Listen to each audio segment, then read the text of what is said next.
अस्सलाम वालेकुम भाजी ट्रैक्टर का रिव्यू दो थोड़ा किस तरह लगा तुहानू ट्रैक्टर बहुत सानू बहुत अच्छा लगा, बहुत उम्दा चीज है। पाकिस्तान दे विच एक नवी चीज है, ठीक है मेरा भाई। अच्छा पूरे पाकिस्तान दे विच 100 HP ਦਾ ट्रैक्टर ਜਿਹੜਾ ਹੈਗਾ ਨਹੀਂ ਹੈਗਾ, ਠੀਕ ਹੈ। ਤੇ ਪਹਿਲੇ ਜਿਹੜਾ ਅਸੀਂ ਪਾਕਿस्तान ਦੇ ਵਿੱਚ ਟਰੈਕਟਰ ਦੇਖ ਰਹੇ ਸਾਂ ਇੱਕੋ ਕਿਸਮ ਦੀ ਦੇਖ ਰਹੇ ਹਾਂ, 240 ਹੋ ਗਿਆ, 385 ਹੋ ਗਿਆ। मन रहे जिगरा है ना जी बेशक जिगरा 100 HP बनाना है जिगरा जिगरा है, बेशक है भाई। बहुत अच्छी चीज है ਜਿਹੜੀ बनी है, इंशाल्लाह मजा आएगा। ठीक है आइए और क्या है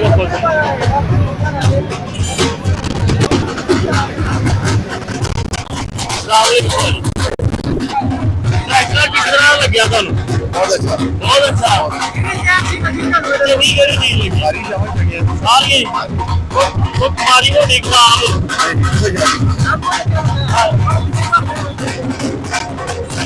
किस तरह का ट्रैक्टर लग गया तुहानू बहुत अच्छा मॉडल है। 100 HP तक देखो लाई किसी कंपनी ने लाई है बहुत खूबसूरत है, आप देखने के लिए है, बाकी आप इस्तेमाल करेंगे ये बताएंगे सारे किसान भाई। हाँ बताया तो ठीक है मेरा नाम पहली से जाके जमींदार के साथ ओए जनाब को जान लगता था हाजी भाई हाँ भाई ये ट्रैक्टर पहली बार देखा किस तरह का लग गया माशाल्लाह बहुत प्यारा लगा। जमींदार हो की हिसाब था अपना मैं अपनी साइड अपनी फैक्ट्री ठीक है अच्छा जी ਇਹ ਭਾਜੀ ਫੈਕਟਰੀ ਦੇ ਬੰਦੇ ਨੇ ਇਹਨਾਂ ਖੁਦ ਬਣਾਇਆ ਉਹਨੇ ਜਿਹਦੇ ਵਿੱਚ ਚੱਕਿਆ ਅਗਰ ਜ਼ਿੰਮੇਵਾਰ ਕਹਿ ਰਹੇ ਨੇ ਵੀ ਕਹਿ ਰਹੇ ਨੇ ਚੱਕਿਆ ਉਹ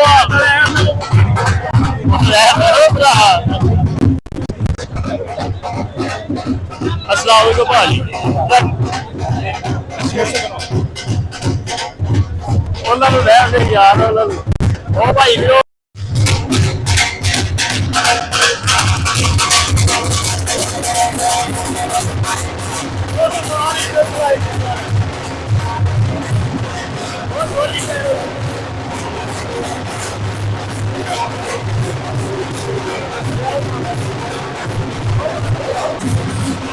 ट्रैक्टर किस तरह का लग गया तुहानू बहुत अच्छा ये अच्छा कि वो अच्छा ये जेरे मॉडल बने सारे सारे ही अच्छे ऐसे फिएट पे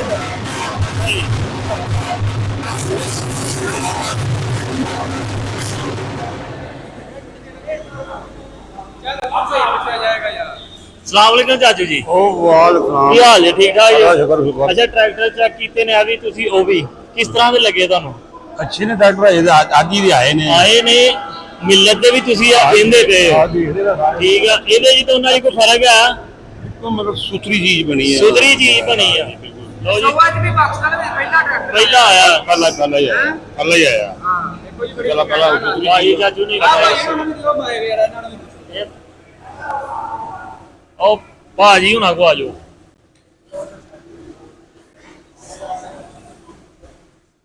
अस्सलाम वालेकुम जी जी वालेकुम सलाम। अच्छा भाजी है मिलत दे अपना कंपनी दे अपने हाँ जी खुराक दे अपने की अपना तारफ करवा सकते की ਤੁਸੀਂ ऐसे किरदार अदा करते पे मैं उसे अकाउंट्स वगैरह सारे देख अकाउंट देखते पे ये भाई अकाउंट देखते ने ਮਾਸ਼ਾਅੱਲਾ ਕਾਫੀ ਜ਼ਿਆਦਾ ਇੱਥੇ ਬੰਦੇ ਇਕੱਠੇ ਹੋਏ ਜ਼ਿਮੀਦਾਰ ਇਕੱਠੇ ਹੋਏ ਨੇ ਬੰਦਿਆਂ ਨੇ ਕਹਿ ਰਹੇ ਜੀ ਬਹੁਤ ਵੱਡੀ ਗੱਲ ਹੈ ਜੀ ਪਾਕਿਸਤਾਨ ਦੇ 100 HP ਟਰੈਕਟਰ ਆਇਆ ऐसे तरह वो बाहर साडा खरा हुआ की बात ਕੋਈ ਸਮਝ ਲਓ ਕਿ ਮੈਨੂਫੈਕਚਰਿੰਗ ਕੰਪਨੀ ਹਿੱਲ ਗਈ ਹੈ ऐसे ਆ तरह ਜਿਹੜਾ ਤੁਸੀਂ ਕੱਢਦੇ ਹੋ ਨਾ 100 HP ऐसे तरह ਤੇ ਕੀ ਸੋਚ ਹੈ ਤੁਹਾਡੀ ਹੁਣ ਅੱਗੋਂ ਅੱਗੋਂ ਇਸੇ ਤਰ੍ਹਾਂ ਇਹਨਾਂ ਦੀ ਚੇਂਜਿੰਗ ਕਰਦੇ ਜਾਵਾਂਗੇ, ਜੋ ਚੀਜ਼ਾਂ ਪਹਿਲੇ ਨਹੀਂ ਹੈਗੀਆਂ ਉਹਨੂੰ ਲੈ ਕੇ ਨਾਲ ਆਵਾਂਗੇ। ਇਹ ਤਾਂ ਨਵੀਂ ਚੀਜ਼ ਅਸੀਂ ਲਿਆਵਾਂਗੇ। ਇਹ ਕੈਮਰਾ ਪਿਆ ਭਾਈ ਹੁਣ ਮੈਗ ਲਾ ਲਓ ਇਹ ਕਿੱਥੇ ਫਿੱਟ ਹੋਏਗੀ ਆ ਉਧਰ ਰੱਖ ਕੇ ਦੱਸੋ ਕਿਵੇਂ ਫਿੱਟ ਕਰਦੇ ਹੋ ਕੈਮਰੇ ਵਾਲਾ ਨਾਲ ਹੀ ਸਿਸਟਮ ਹੈ ਜੀ ਅਗਰ ਕੋਈ ਜ਼ਿਮੀਦਾਰ ਕੈਮਰਾ ਲਗਾਉਣਾ ਚਾਹਵੇ ਇਹ ਵੀ ਫਿਰ ਹੋਏਗੀ ਤੇ ਸੀਟ ਉਹਦੇ ਨਾਲ ਫਿੱਟ ਹੋਏਗੀ ਅੱਗੇ ਫਿੱਟ ਹੋਏਗੀ ਛਾਤੇ ਦੇ ਨਾਲ ਫਿੱਟ ਹੋ ਜਾਏਗੀ LCD ਉਸ ਤੋਂ ਬਾਅਦ ਇਹ ਰੀਅਰ ਕੈਮਰਾ ਹੈਗਾ ट्राली वगैरह पे जो चला रहे होंगे सबसे पीछे वेखना होगा ना मसला पर ये ट्राली के पीछे लग जाएगा तो वायरलेस यानी तारा लाने की जरूरत नहीं, जितनी मर्जी लगे आगे रखी होगी ये एंटीने ने वायरलेस से आपस में अटैच होके चल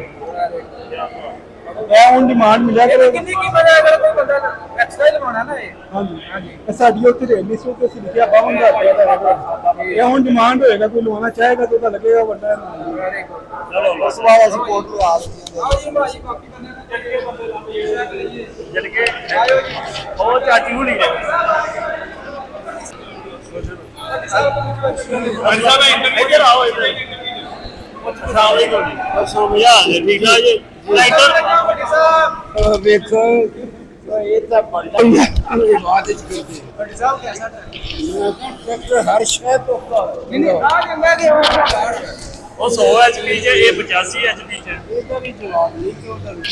ਦੋਵਾਂ ਦੇ ਜਵਾਬ ਨਹੀਂ ਗੱਲਾਂ ਸਿਰ ਲਵਣੇ ਨੇ ਇਹ ਦੋਵੇਂ ਨਹੀਂ ਟਰੈਕਟਰ ਚੰਗੇ ਨੇ ਹੋਰ ਟਰੈਕਟਰਾਂ ਹੋਰਾਂ ਕਈਆਂ ਬਰਬਾਦ ਕਰਨਾ ਤੂੰ ਕਿਉਂ ਨਹੀਂ ਅਮਲ ਲੈਤਾ ਰਿਹਾ ਆਪਣੀ